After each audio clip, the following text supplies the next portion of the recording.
Tonight, braced for a battering. Amber warnings as Storm Amy begins to sweep across Scotland, bringing winds of up to 100 miles an hour.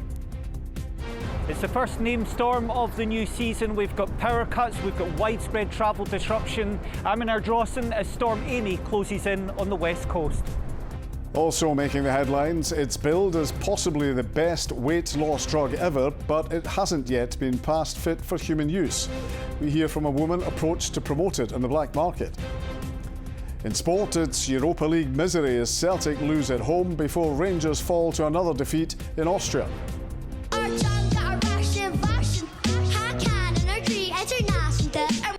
And the Gaelic rapping youngsters who've teamed up with a viral TikTok group to create a new track. I'm John Mackay. This is the STV News at 6.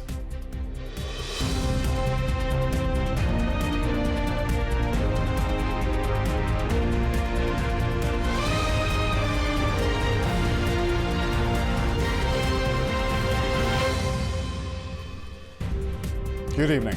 Parts of Scotland are being battered by heavy rain and strong winds, with gusts of up to 100 miles per hour expected in some areas.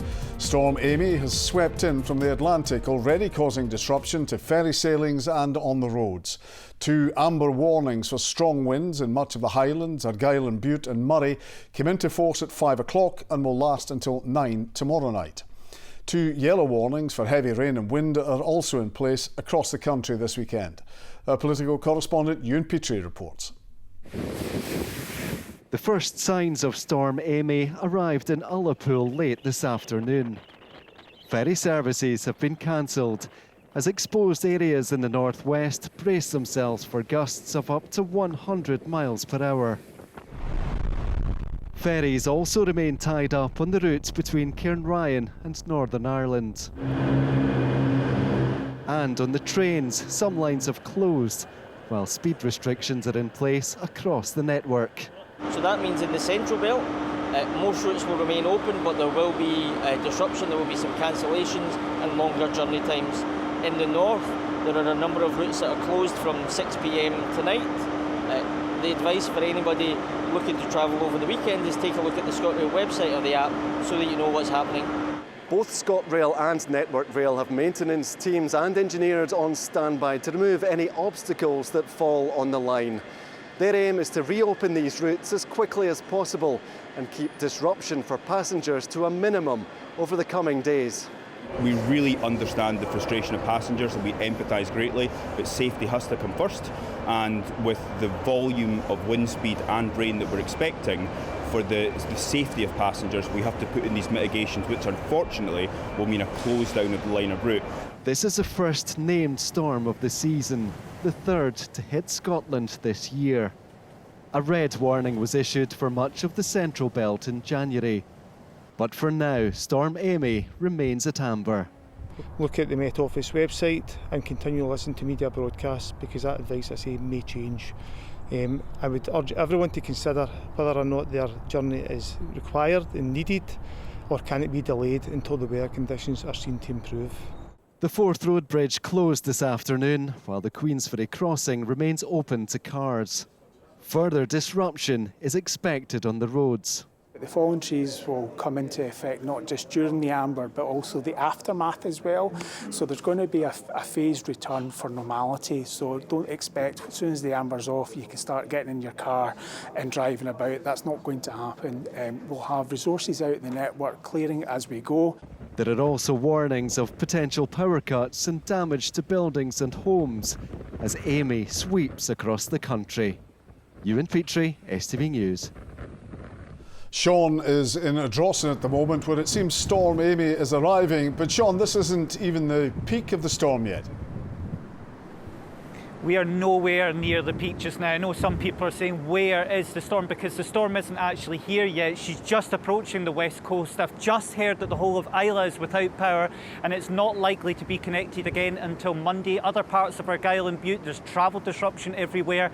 And we have these very strong winds. Now have a look at this graphic that I've made for you, because in the next couple of hours I have real concerns because we could see some really damaging gusts of wind. These are extreme gusts. That red shaded area on on the map. For the likes of Colonsay, Col, Tiree, western parts of Mull, can you believe it? We could get gusts of wind up to 100 miles per hour in the next couple of hours, and then we start to see those stronger gusts of wind moving the way towards the northwest coast. So this has all the potential for being an extreme storm. Remember, of course, we had Storm Éowyn back in January that brought us those gusts up to about 90, 100 miles per hour, parts of the Central Belt. Now, we're not expecting that from this storm in the Central Belt. However, some of the weather models are going for gusts of wind in the next few hours up to about 70 to 75 miles per hour over higher ground, the likes around Barrhead, Newton Mearns, up Lamoor, East Kilbride. So some very strong, damaging gusts of wind and risk of power outages as well. Sean in Ardrossan, thank you. Well, Philip joins us in the studio for more. So, Philip, what can we expect overnight? Well, John, as you heard from Sean, the peak of the winds will be over the next couple of hours. But let's take an actual look at the track of Storm Amy. At the moment, the eye of the storm is across the Outer Hebrides. So in actual fact, under the centre of the eye, we're seeing very light winds. But she will continue to move northeastwards overnight. And by midnight, will be just to the northwest of Orkney. At this point, she slows down and will creep a little further northwards until around 6 o'clock tomorrow morning when the storm stalls over Shetland. All the while, the strongest winds will always be along the southern flank of the centre of this storm, which is why the focus of the severe gales shifts north all through the night. By Sunday, it will still be breezy, but I'll have more of that later on in this show. Back to you, John. Philip, thank you. There's an urgent warning against patients purchasing a weight loss injection currently in clinical trials.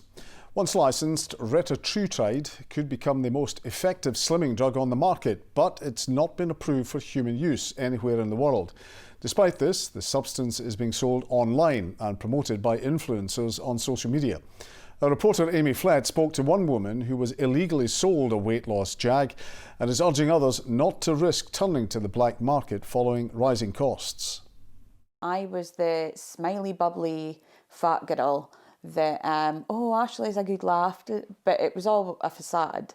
Inside, I was dying. Ashley weighed around 23.5 stone when she bought what she thought was semaglutide, the active ingredient found in the weight loss drug Wegovy. It was basically a page on Instagram that had come up. It came in a brown envelope and I think it was like next day delivery.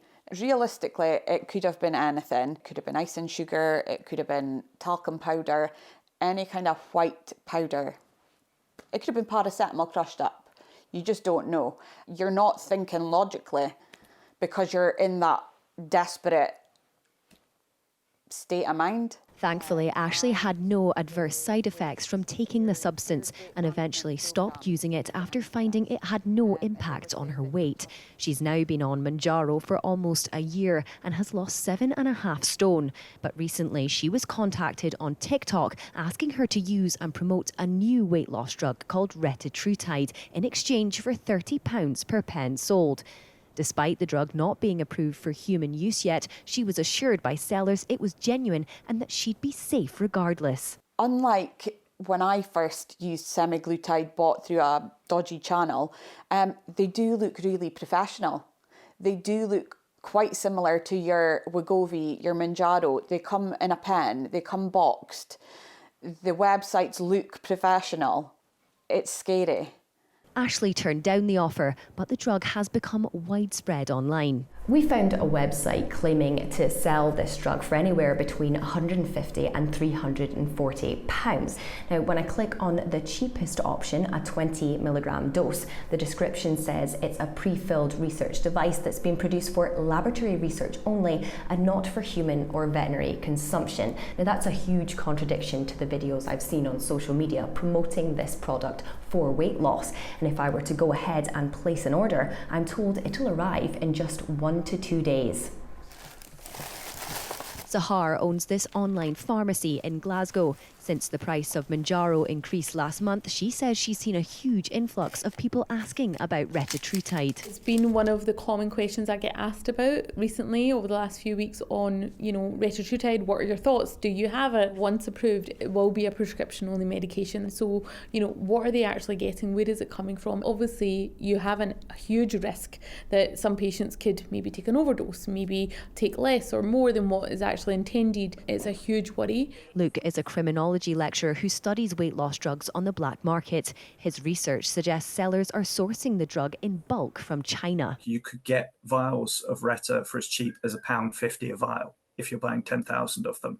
So it's very cheap for people to buy, import it, and then of course that means it can get sold on at the market level much cheaper. Because it's not yet gone through all the clinical trials, they sell it as this is a research chemical.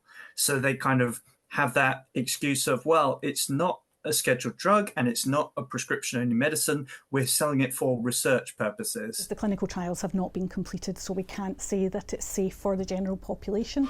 Doesn't mean it's safe for everyone anyway, but we can't say that on the whole it's been approved and, with whatever mitigations are put in place, it is safe to use. And if you buy it from a website that's not an official pharmacy, you may not be getting that drug at all. Ashley is now using her experience to deter others from making the same mistake she did. I know it's tempting, I know it's a horrible position to be in, but don't do it because it's not worth it. We're trying to be healthy and that's why we're taking the medication. We're trying to extend our lives, not cut it short because we're trying to save a few quid. Amy Flett, STV News. Michelle Mone says she has no wish to return to the House of Lords as a Conservative peer after the Conservative leader, Kemi Badenoch, called for her to step down. Baroness Mone said in a letter she would not return to the House after she clears her name. It comes as high-profile politicians have called for the Bra tycoon to be stripped of her peerage after PPE Medro, a company linked to Lady Mone, was ordered to pay back £122 million to the UK government after it was found to have breached a contract to supply PPE during the pandemic. A memorial service has been held for the former presiding officer of the Scottish Parliament, Sir George Reid, who died in August, aged 86. The service at Canongate Kirk in Edinburgh was followed by a reception at the Scottish Parliament. Sir George had a wide-ranging career spanning politics at Westminster and Holyrood. He also spent time as a presenter here at STV. Concerns have been raised by a charity which supports victims of crime over emergency plans to release around 440 prisoners early by the end of this year. The Justice Secretary says if agreed, it would tackle overcrowding after Scotland's prison population surged to more than 8,300 over the last 3 months. Victim Support Scotland says it erodes trust and confidence in the justice system. A bus driver has been taken to a hospital after a crash near George Square in Glasgow. The single-decker first bus ploughed into traffic lights and then struck a building on North Frederick Street just before 8:30 this morning.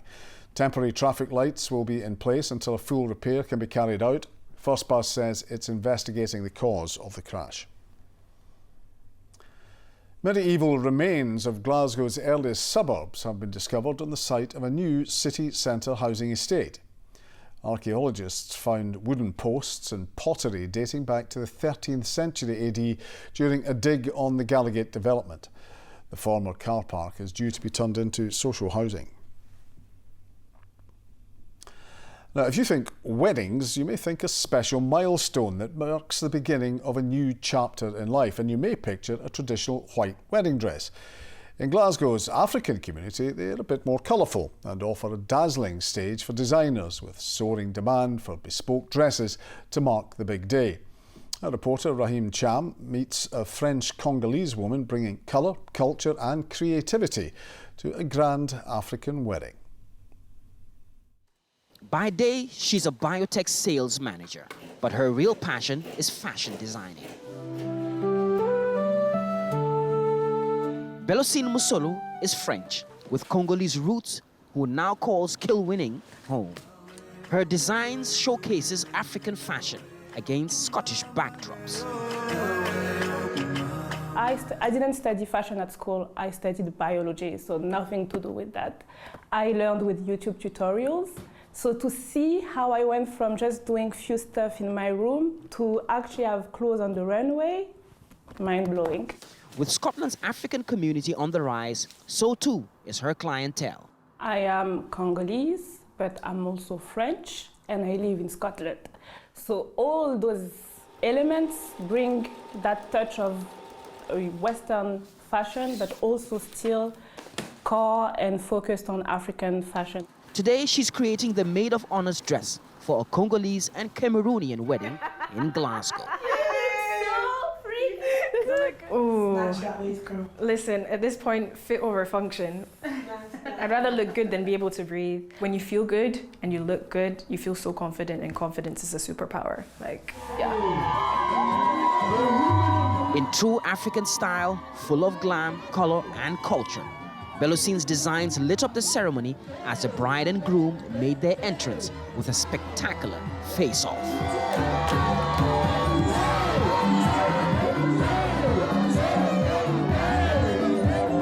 For many, it was also a chance to wear traditional attire, a proud celebration of heritage. I'm wearing the Bamileke wear from Cameroon in Scotland Dock. So yes, and we just have the lace on top of it. So it just reminds me of where I come from, and I haven't been home in a long time, so it's like I have home with me, basically. I feel proud. I feel very proud. I feel beautiful in it, first of all. Like, I feel like gorgeous in it. African fashion to me is everything, from a headscarf to a bonnet, but I think it has a special expression during weddings because you're celebrating different areas, different aspects of African culture. And while the splendor stole the spotlight, behind the scenes, it was a unifying moment. Different cultures far from home brought together in joy.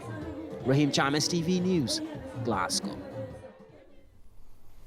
Rahman is here, and I have to say, Rahman, any sport tomorrow doesn't look like it'll be much fun. Do you know what, John, I was just thinking, imagine the great Archie Macpherson was commentating tomorrow with a few woofs and swept-aways. No, it won't be much fun tomorrow.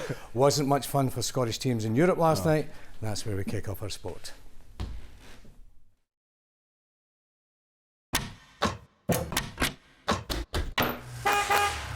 Your window to sport. C.R. Smith sponsors STV Sport.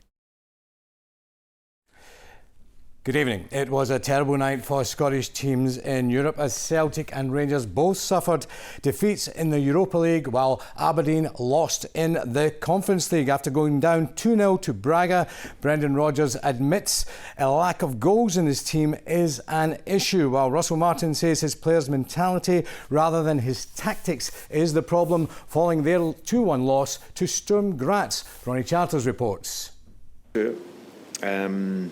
Because like I said, there's been too many games now where we haven't scored from a team that was, you know, last year we scored the most goals in the last 54 years of the... Ball, I saw the video inside now. It's crazy that the referee is taking out that one, because it's never a chance of handball. It's a collective. Everybody has to understand the responsibility when they play for Celtic. You know, drawing games, losing games is not good enough. So as much as you play well for parts of the game, it's not what's required. We have to win games of football and we have to play well. So I think the guys are working that out quickly as well. Defending as the fury towards the Rangers manager intensifies. So the mentality is the problem. It's not like we're not doing what we should do on a set play, we're not doing what we should do on our throw-in. We have to improve the mentality quickly, because it's not a tactical problem. The mentality in the second half was brilliant. To compete, to fight, to run. We don't do that in the first 20 minutes and we pay the price for it. I'm spending thousands of pounds every week. That fury spilled over after the match as fans were seen confronting Chief Executive Patrick Stewart and Sporting Director Kevin Thelwell at the team hotel, calling for Martin to be sacked, with Stewart appearing to ask a fan who he thinks should be in the job. I think it's answers, and that was a big worry to everyone. Elsewhere, Aberdeen started their Conference League campaign with a 3-2 defeat to Shakhtar Donetsk. Ronnie Charters, STV Sport. Now to one of the most hotly anticipated Edinburgh derbies in recent memory. Hearts go into the game top of the Premiership. Hibs are looking for their third consecutive derby win, and both teams are unbeaten in the league this season. David Gray says the latter will make no difference to the intensity of the fixture, while Derek McInnes wants to savour his first capital clash in front of a packed Tynecastle. Jamie Borthwick looks ahead. The last time Hibs travelled across Edinburgh to face Hearts, both teams were languishing near the relegation zone. This time they square off at Tynecastle with either side yet to suffer a league defeat, and expectations soaring across the capital. They're both clubs, massive clubs in Scottish football with really high expectation and demands. One of the derbies last year, the teams were 11th and 12th in the league, and it just changed the narrative, but at the same time it doesn't make the game any easier or any harder. The derby is the derby, as I've already said. The form table goes out the window. It is all about the team that turns up, and we need to just concentrate on ourselves, knowing that if we can put a level of performance in of a very high level, we're a very good side and very hard to beat. Hearts are 4 games in nearly 2 years without a derby victory, going into Derek McInnes' first taste of the rivalry. Probably just need to make sure we keep a lid on the emotion on that side. It's important that we keep discipline, 11 men in the pitch, and but obviously thrive on the game. We're not going to try and dilute it. We want to promote these types of games, and it's a brilliant game to be involved in, and obviously I'm looking forward to it as much as the players. The Hearts fans are also relishing their team's high-octane start to the campaign. It's good that they're excited. Again, it just tells you that you're doing something right on the pitch, but you need to continue to do that to keep that energy going, that vibe, and if the fans are happy and positive, then we get a lift from that on the pitch. Hibs are buoyed by a hard-earned point and clean sheet at Celtic and could call upon experience among the mayhem in Gorgie.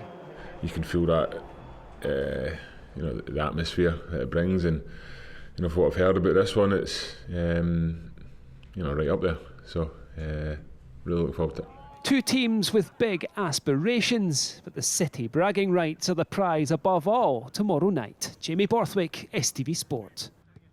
St Mirren manager Stephen Robinson says a League Cup semi-final on the horizon won't be a distraction for his players, insisting they'll be fully focused on continuing their strong start to the season. The Saints, who moved up to 3rd in the Premiership following their win over Dundee at the weekend, have a Hampden showdown against Motherwell next month. Robinson's side are away to Kilmarnock in the league tomorrow.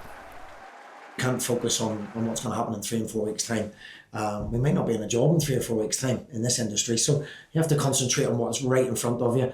The players don't need motivation. I've got a group of players who, give me absolutely everything. We can be very good or we can be below par, but never is a lack of effort or enthusiasm. So they approach every day in training the same way as they do matches, and I think that's a really good trait to have. Let's take a look at the rest of the weekend's Premiership games. After a narrow loss to Rangers last weekend, Livingston travelled to Dundee United. On Sunday, unbeaten Motherwell are away to Celtic. Falkirk host Rangers, while Aberdeen take on Dundee. To rugby, and Sione Tuipulotu and Cal Steyn return for the Glasgow Warriors team for the game away to Benetton tomorrow. The squad travelled to Italy earlier, minus Rory Darge and Jack Dempsey, who've been sidelined with injuries. Warriors started their URC campaign with a convincing win last weekend. It's a tough challenge. It's the toughest challenge to go to Munster, so we'll have to play this game on its merit and not necessarily on our merits, not necessarily on what they can bring. To golf, and Robert McIntyre is the joint leader at the Dunhill Links Championship as players battled with horrendous playing conditions. Scotland's number 1, who finished off his round with this short birdie putt, shot a second 66 to end the day on 12 under alongside Richard Steyn of South Africa.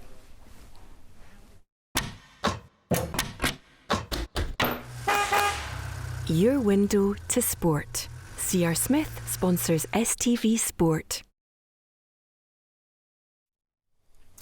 And that, folks, is all of your sport tonight. Whatever you're doing this weekend, have a good one. You, of course, John, will be staying indoors with that weather. I think anybody with a mind of their own would, don't you think? I might go out. You're going out, yeah. Cheers. Back to Philip now with a full weather forecast. It's really all about Storm Amy. wet by the coast, with a high chance of sun and splashing. TUI sponsors STV Weather.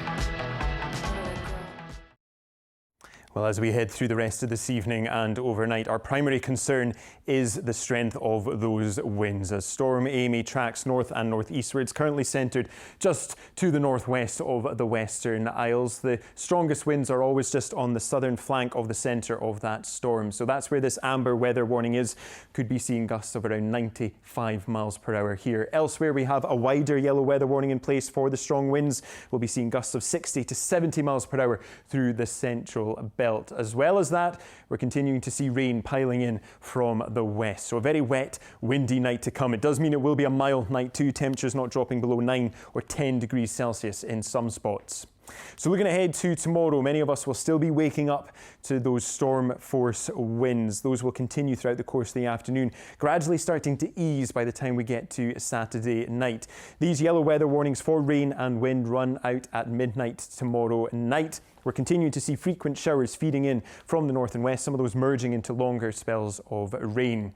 Now, our winds tomorrow are coming in from the north and the northwest. It's dragging in slightly cooler air, so temperature-wise, reaching highs of 12 or 13 degrees Celsius, but with the wind chill feeling more like 8 or 9 out and about.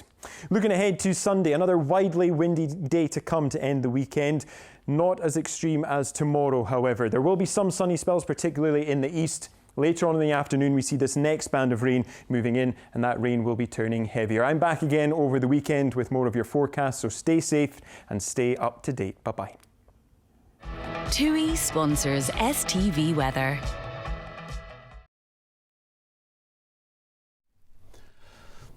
And now for some rap ceol, or Gaelic rap. Pupils at a Gaelic school in Edinburgh have teamed up with Cabin Crew, a viral TikTok group in Ireland, to create a rap in both Irish and Scottish Gaelic. Their song Mess More, which translates to Big Respect, has been released alongside a music video filmed in both cities. Vanessa Kennedy met the youngsters from Parkside Primary School to hear more about the collaboration.